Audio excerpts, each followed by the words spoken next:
സ്വന്തം ഫാൻസ് കാരണം ഒരു റേസ് തോറ്റുപോയ ആളറിയോ? ഇത് അലക്സ് ക്രിവിയേക്ക് 1996 സ്പാനിഷ് ഗ്രാൻഡ് പ്രിൽ സംഭവിച്ചു.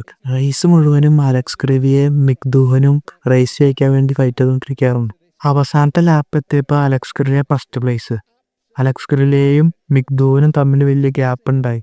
അതുകൊണ്ട് തന്നെ മിക് ഡൂഹന് ഇനി ഓവർടേക്ക് ചെയ്യാൻ പറ്റൂല. അതുകൊണ്ട് തന്നെ അലക്സ് ക്രിവിയെ റേസ് ജയിക്കാൻ പോവാണ്. അതും പുള്ളിക്കാരുടെ രാജ്യത്ത്, സ്പെയിനിൽ.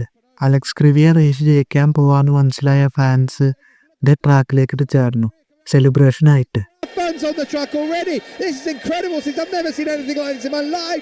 അവരെ ഇടിക്കണ്ടല്ലോ എന്ന് കരുതി അലക്സ് ക്രിവിയെ ഫാൻസുള്ള ഭാഗത്ത് പതുക്കെ ഓടിച്ചുകൊണ്ടുപോയി. ഇത് മിക് ഡൂഹന് അലക്സ് ക്രിവിയുടെ അടുത്തെത്തിക്കാൻ സാധിച്ചു. അവസാനത്തെ കോർണറിൽ മിക് ഡൂഹൻ അലക്സ് ക്രിവിയേനെ ഓവർടേക്ക് ചെയ്തു. അതുമാത്രല്ല, അലക്സ് ക്രിവിയെ ക്രാഷ് ആവുകയും ചെയ്തു. അങ്ങനെ സ്വന്തം ഫാൻസ് കാരണം റേസ് ജയിക്കാൻ പറ്റിയില്ല. കഷ്ടം തന്നെ.